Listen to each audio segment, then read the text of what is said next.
Bonjour, voilà, aujourd'hui c'est Yom Kippour, on est en plein dedans, encore quelques heures, quelques longues heures pour ceux qui jeûnent. Et aujourd'hui je voudrais vous parler de deux choses. La première chose c'est le péché, et la deuxième chose le jugement, en fait même de trois. Et la première chose le péché, la deuxième chose le jugement, et la troisième chose c'est les dates. Voilà. Alors je regarde si j'ai le bon papier. Et ouais, je l'ai, mais je le sais. Je ne l'ai pas, mais je le sais. Alors voilà, le péché. Comme vous le savez certainement, en hébreu, il y a trois mots pour dire péché. Il y a rata, manquer le but, psha, le ret, le psha et avon. Voilà. Donc le ret, c'est manquer le but. Ce ret, ce manquer le but, ça concerne la relation. En fait, c'est Adam qui manque le but de la relation à Dieu. Voilà le premier contexte dans lequel ce mot est utilisé. Le psha, c'est ce qui relève de la transgression du crime. Par exemple, entre Jacob et Laban et entre Joseph et ses frères. Ça concerne peut-être plus la dimension matérielle des choses. Voilà.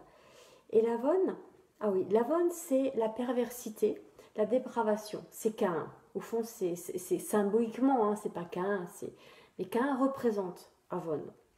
Parce qu'il a vraiment été. Parce qu'il a tué son frère, c'est la perversion. Le Avon est aussi utilisé pour parler du péché que Dieu punit sur 4 générations, sur 3 ou 4 générations dans les commandements, dans les 10 paroles. Oui. Je trouvais intéressant de refaire un petit tour d'horizon de ce que c'est le péché. Parce que souvent, on s'arrête, tout le monde connaît un peu l'histoire de manquer le but, et on s'arrête un peu à ça.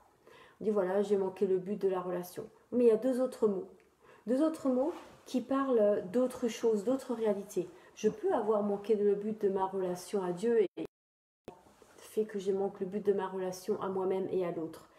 Mais il y a des incidences, j'allais dire, concrètes. Quand il s'agit par exemple du psha, la transgression, le crime, eh bien, pourquoi utiliser trois mots si finalement un suffirait?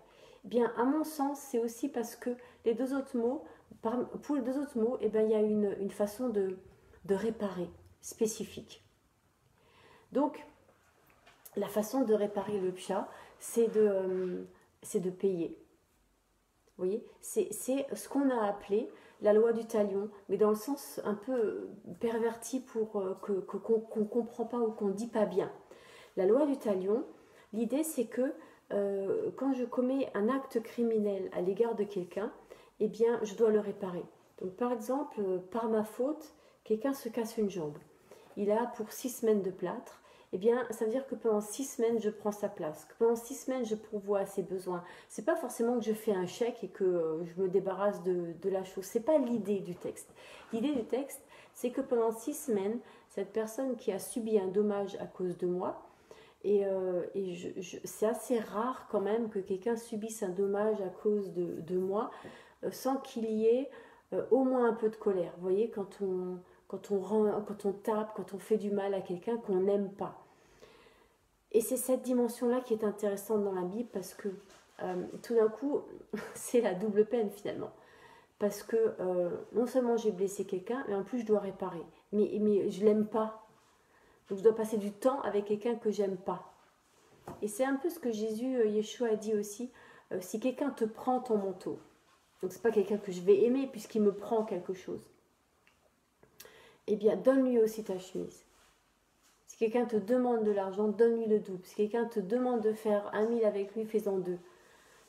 Fais-en en faire plus, pas simplement pour être supérieur à cette personne, mais vous entendez que dans ce faire plus, il y a plus de temps que je passe avec cette personne. Et ce temps va me permettre de le considérer ou d'apprendre à le considérer comme un frère, de changer mon regard sur lui. Et la deuxième... le troisième mot pour dire péché, avon, mais dans ce que je dis, les deuxièmes manières de réparer les choses, la perversité, la dépravation, Caïn qui tue son frère, là c'est pas possible de réparer. Et sur 4 générations, Dieu qui dit dans l'Exode, je maudirai sur 3 ou 4 générations. Ça veut dire que il y a un moyen d'en sortir de la malédiction. Voilà ce que ça veut dire. Et ça, c'est intéressant, c'est important. J'aimerais juste revenir à ce passage de Noé qui maudit Canaan. Vous savez, Noé, il prend du vin, son fils le voit nu, Ram le voit nu, mais il ne le voit pas simplement, il le regarde, il le rabaisse.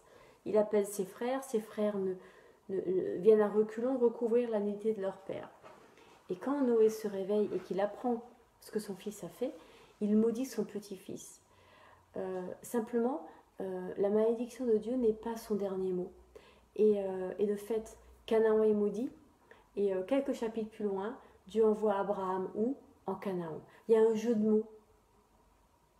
Il y a un jeu de mots pour dire cette terre qui a été maudite, cet homme, cette terre, c'est toujours lié. Vous savez, quand on dit je veux rentrer en Canaan, rentrer dans sa terre promise, c'est au fond prendre possession de sa vie. C'est toujours ces jeux de mots-là, où on dit qu'une terre est un homme et qu'un homme est une terre, et que mon cœur est ce champ que le Seigneur veut labourer, veut travailler.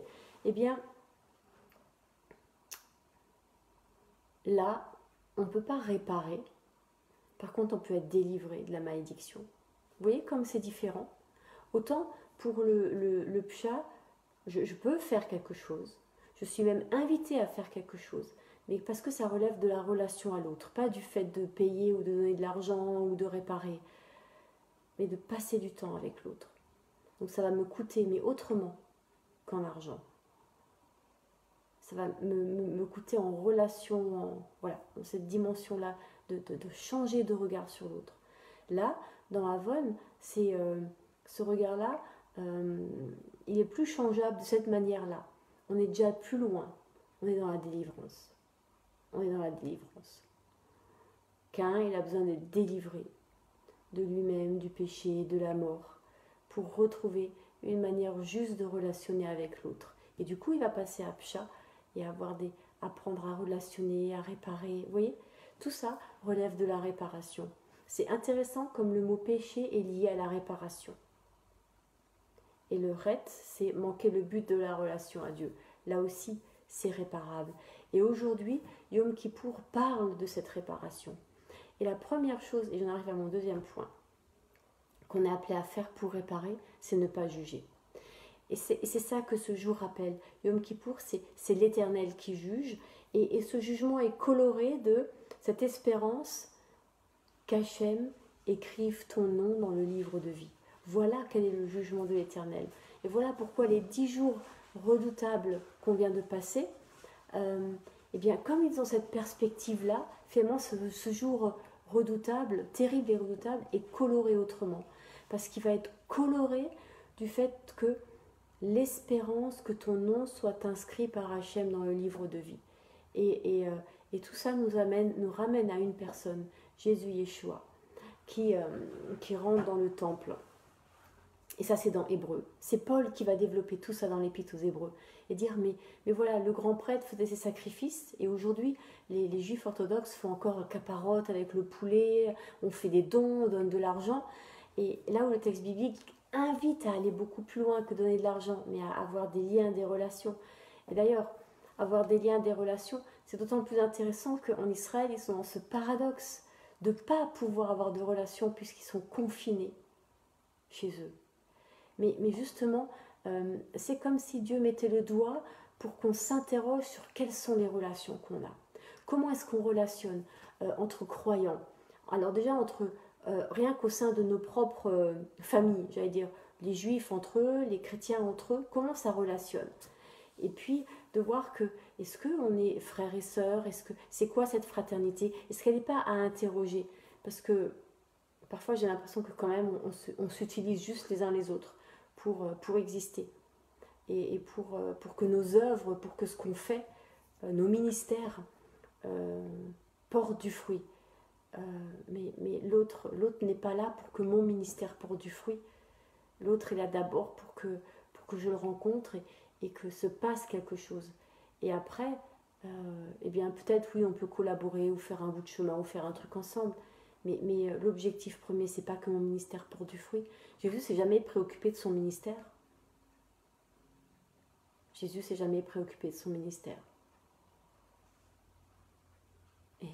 Et je dis ça au moment où je démarre un ministère et où j'ai désespérément besoin que d'autres ministères valident mon ministère.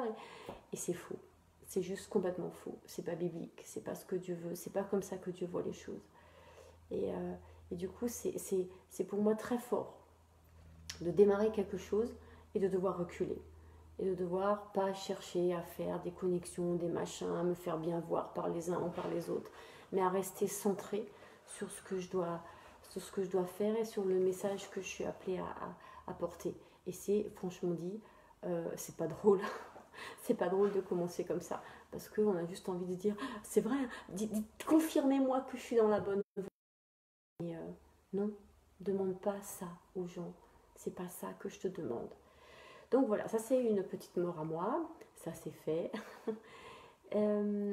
Mais pour dire, voilà, ne pas juger. Ne nous jugeons pas nous-mêmes et ne jugeons pas les autres. Et je voudrais vous raconter une petite histoire. Alors j'ai passé la matinée à essayer de la retrouver. Vous savez, je l'ai gardée sur mon ordinateur précieusement pendant des années. Et aujourd'hui où j'en ai besoin, et ben pas moyen de le trouver et je ne l'ai pas trouvé non plus sur Internet. Ça s'appelle, enfin le titre c'était « À la fin des temps ». Alors je vais essayer de vous le raconter. L'histoire, c'est une image, hein, c'est une histoire, une parabole des temps modernes en quelque sorte. L'histoire raconte que c'est la fin des temps. Et tous les gens du monde entier se trouvent rassemblés dans la vallée du jugement et ils attendent que Dieu vienne les juger. Et puis il y a un mouvement de foule qui se fait et les gens tout d'un coup se disent « Mais enfin, mais qui il est Dieu pour venir nous juger ? Lui qui vit là-haut, au ciel, dans un palais, entouré des anges, dans l'opulence, la richesse, et il est servi, et tout est beau. » Et vous savez, ils reprennent ces textes de l'Apocalypse, et puis la Jérusalem céleste, et c'est merveilleux. Et lui, là, il vient nous juger, nous qui avons eu des vies de combat. Alors les hommes se révoltent et ils décident de présenter 4 personnes. Les 4 personnes qui ont le plus souffert de la vie, et pour dire à Dieu à quel point il n'est pas capable de juger. Et donc ils choisissent un rescapé d'Hiroshima. Voilà, dire voilà, la folie des hommes. Ils choisissent un rescapé des camps de concentration. Ils choisissent un noir qui a été tué par le Ku Klux Klan, un esclave, et une femme étudiante qui a été violée, droguée, et qui a avorté. Enfin, voyez, les pires choses que... Et ils disent à Dieu, présente ces personnes, elle dit maintenant, qui tu es pour juger ça ? Et là-dessus, Jésus apparaît. C'est Jésus qui vient. Et il voit le Christ avant la résurrection, couronné d'épines, les vêtements en lambeaux, et qui a porté le péché du monde. Alors évidemment, le texte le raconte beaucoup mieux que moi. Mais imaginez juste, ces hommes et ces 4 personnes font toutes un pas en arrière et se rendent compte que Dieu peut les juger. Et ils se rendent compte d'une deuxième chose, c'est qu'eux ne peuvent pas juger de Dieu. Parce qu'ils se sont dit, voilà, nous 4, nous allons te juger, toi, Dieu, qui vis dans ton palais. Et quand ils voient apparaître Jésus, ils reculent. Ils ne peuvent ni juger Dieu, et ils se rendent compte qu'ils ne sont pas jugés, mais qu'ils sont aimés. Oui, le texte est beaucoup mieux écrit, hein, mais voilà l'idée. Ne juge pas. On ne peut pas juger. Ni Dieu, ni les uns les autres. Et c'est ça l'idée de Yom Kippour. On ne peut pas juger. Par contre, on est appelé à vraiment tomber à genoux devant Dieu. Et puis, le troisième point que je voulais aborder, c'est cette confusion que vous avez peut-être sentie, à savoir Nouvel An. C'est au printemps, c'est à l'automne. Et la place de Jésus dans ça. Parce que tout d'un coup, je me suis rendu compte, Jésus, on en parle beaucoup, les chrétiens à Pessah, la Pâque juive, quand Jésus meurt pour nos péchés, etc. Sauf que là, Yom Kippour, qui est-ce qui rentre dans le lieu très saint ? Et Paul va être clair dans l'Épître aux Hébreux, particulièrement au chapitre 9. C'est Jésus. C'est Jésus Yeshua qui rentre dans le temple, dans le lieu très saint, mais pas dans le temple fait de main d'homme, dans le temple là-haut. Et donc, comme Jésus Yeshua ne rentre pas dans un temple, il n'y en a plus. Et c'est bien pour ça qu'il n'y en a plus. On ne peut plus faire de sacrifice. Parce que Jésus est entré une fois pour toutes dans la Jérusalem céleste, dans le temple d'en haut, dans les lieux célestes. Et il a acquis le pardon, la grâce. Il y a quelque temps, j'ai reçu un long message de quelqu'un qui parlait du jugement et de la grâce. Et c'était un très beau message qui disait, en substance, on ne peut pas faire grâce s'il n'y a pas un jugement. À qui est-ce qu'on fait grâce si ce n'est à quelqu'un qui est déclaré coupable? Et aujourd'hui, force est de constater, on est tous coupables. On est tous coupables. Et Yom Kippour, c'est juste tomber à genoux devant l'Éternel et dire « Oui, je suis coupable » d'avoir menti, triché, volé, transgressé toutes les 10 paroles que tu as données. J'ai méprisé mon frère, je me suis mis au-dessus, etc., etc. Et il y a deux possibilités. Soit on en reste là, et puis on égorge un poulet, histoire de croire que ça va aller mieux. Ou alors on fait ce pas plus loin. Et on prend conscience. Comme dit Paul, comme l'a annoncé Paul, comme le disent les disciples. Je veux dire, la première chose dans le livre des Actes que dit Pierre, c'est ce Jésus que vous avez crucifié. C'est lui qui vous fait grâce. C'est lui qui vous sauve. Et aujourd'hui encore, c'est lui qui nous sauve. Parce qu'aujourd'hui encore, le sens premier et profond de Yom Kippour, c'est pas le sang du poulet, c'est le sang de Jésus. C'est le sang de Jésus. Et voilà pourquoi il n'y a plus de temple matériel, physique. Parce que Jésus a donné sa vie. À partir du moment où Jésus a donné sa vie, il n'y a plus besoin de temple. Parce que c'est pour toujours. Par contre, on a toujours besoin encore de célébrer Yom Kippour. On a toujours encore besoin de revenir à genoux. Où, puisqu'il n'y a plus de temple, où est-ce qu'on va? Mais au pied de la croix. Et ça, on n'en sortira jamais. Et c'est pour ça que ces fêtes d'automne parlent de Jésus, crient Jésus. Parce que dans ces fêtes d'automne, Jésus efface notre péché. Il a payé notre dette. Et c'est là, au cœur même de cette journée que nous vivons, que la bonne nouvelle de Jésus-Christ, de Yeshua Mashiach, a son sens le plus complet et le plus fondamental. Parce que vous voyez, l'équilibre entre Pâques et les fêtes de printemps, où Jésus, j'allais dire, a donné sa vie réellement, et l'équilibre entre l'automne, les fêtes d'automne, où c'est spirituellement qu'il a acquis pour nous le salut. Il a acquis ce salut dans les deux dimensions. En bas sur la terre, en mourant sur ce bois, sur cette croix, j'allais dire pour de vrai, mais aussi en haut dans les lieux célestes, où son sang crie grâce pour chacun et chacune d'entre nous. On ne peut pas faire Pessah sans faire Yom Kippour. Parce que si on fait Pessah et on proclame Jésus à Pessah, on le proclame dans le réel et il manque la dimension spirituelle. On ne peut pas faire Yom Kippour sans faire Pessah. Parce qu'on ne peut pas être que dans le spirituel. Il faut aussi être dans le concret, dans le matériel. Ces deux fêtes sont en équilibre. Et il n'y a pas de confusion. Et vous savez quoi? Les premiers chrétiens disaient Jésus dans les deux cas, jusqu'au IIIe siècle. Que ce soit les fêtes d'automne ou que ce soit les fêtes de printemps, les deux étaient une nouvelle année. Mais dans deux dimensions différentes, qui en Jésus Yeshua ne forment plus qu'un. Ne forment plus qu'un. Et nous avons besoin de saisir et d'entrer dans cette unité-là. Parce que cette unité-là, elle est corps, matérialité. Donc dans le corps et la matérialité, il y a l'âme et l'esprit. Il y a l'âme, l'émotion et l'intelligence, donc l'âme, et esprit. Et elle est esprit. Aujourd'hui, nous sommes dans la dimension spirituelle de cette fête. Et vous avez vu, le Covid a commencé à la dimension matérielle et il se poursuit jusqu'à maintenant dans la dimension spirituelle. Pour nous amener à ce qu'on entre dans ce lieu très saint aussi spirituellement. Aussi spirituellement. la boucle est bouclée. Nous sommes partis de la matérialité, de l'humanité, jusqu'à maintenant entrer dans les dimensions spirituelles des choses. Est-ce que je vais oser dire que... Bah oui, je vais oser dire qu'on est un, qu'on est réconcilié corps et âme. Et vous savez que dans Hébreu encore, corps et l'âme ne sont pas séparés. L'épée intervient entre l'âme et l'esprit. Corps et âme et esprit.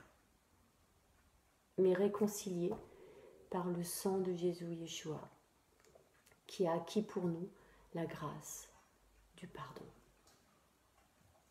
Et c'est dans cette grâce du pardon que nous sommes libres de manifester cette unité-là en nous-mêmes et ensuite les uns avec les autres dans son corps qui s'appelle l'Église avec un grand E, mais aussi entre l'Église et la synagogue qui sont appelés à se retrouver et à former un, parce que l'Église de Jésus Yeshua, elle est faite de tous ceux qui croient en lui, quelle que soit leur confession, leur couleur et quel que soit le lieu d'où ils viennent. Ça n'a pas d'importance. Et l'Église des premiers siècles avait cette dimension-là, où ils se retrouvaient ensemble. La division, et là je ne parle pas de séparation, je parle de division, elle est venue qu'après. Maintenant, il s'agit de retrouver l'unité. Et je souhaite bien du courage à ceux et celles qui vont s'attaquer à cette charmante bataille. Mais c'est le combat d'aujourd'hui. Et ce combat-là, il se gagnera à genoux dans la prière. Alors Seigneur, viens nous équiper pour ce combat. Et vous savez que ce soir, la trompette va retentir.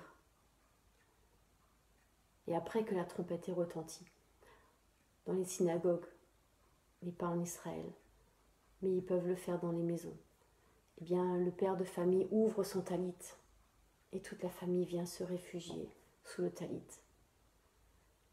Ce soir, la trompette sonne pour qu'on se rassemble sous le manteau de prière de l'Éternel. C'est Jésus lui-même qui ouvre son talit.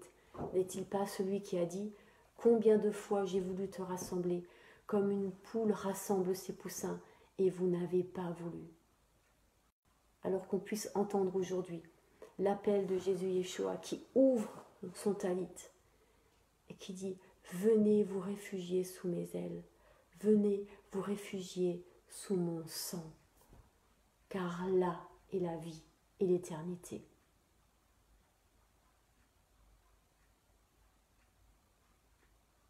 C'est sous le talit de Jésus Yeshua qu'il faut être ce soir.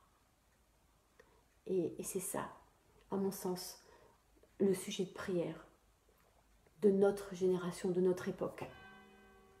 Rassemblés sous le talit de Jésus Yeshua. Et vous savez ce qui commence tout de suite ce soir, et on mettra la vidéo en ligne? Sukkot. Simplement Sukkot. C'est Sukkot qui commence. Et qu'est-ce que c'est Sukkot? Eh bien, c'est être rassemblé sous une espèce de hutte de branchage. Ok, je le dis. La Souka, on l'a construit hier après-midi parce qu'on n'avait pas le temps de le faire ce soir. Matériellement, c'est trop compliqué. On est en France, on n'est pas en Israël. Donc, on l'a construite hier après-midi. Et notre Souka, je crois que ça doit être la plus branlante de l'histoire. Et la plus ajourée. Avec un temps très froid en ce moment, ici. Mais c'est important. Et demain on fera l'enseignement de 13h30 sous la Souka. Voilà, parce que c'est important. Et donc on prendra un peu de temps pour dire Jésus maintenant, Jésus Yeshua maintenant. C'est ça le centre.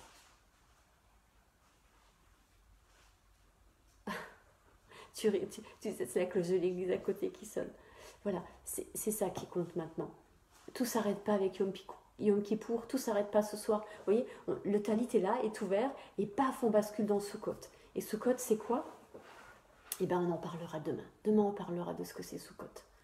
Et on verra bien si Sukkot n'a rien à voir avec Jésus Yeshua ou pas. Parce que là, il va falloir que qu'on comprenne des choses et qu'on fasse des choix en tant qu'Église. Où est-ce qu'on se situe?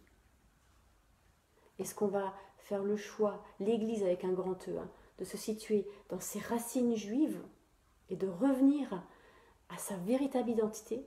Ou est-ce qu'on va continuer d'être situé dans cette identité fabriquée, en rupture, en déchirure, qu'a inventé Constantin au IIIe siècle après Jésus-Christ? Comment est-ce qu'on va continuer à se dire en tant qu'Église? Mais ça, c'est pour demain. Pour aujourd'hui, la parole qu'on peut garder en nous, c'est en Jésus Yeshua. Par le sang de Jésus Yeshua, nous avons accès au lieu très saint. Et Dieu nous fait grâce, nous sommes pardonnés.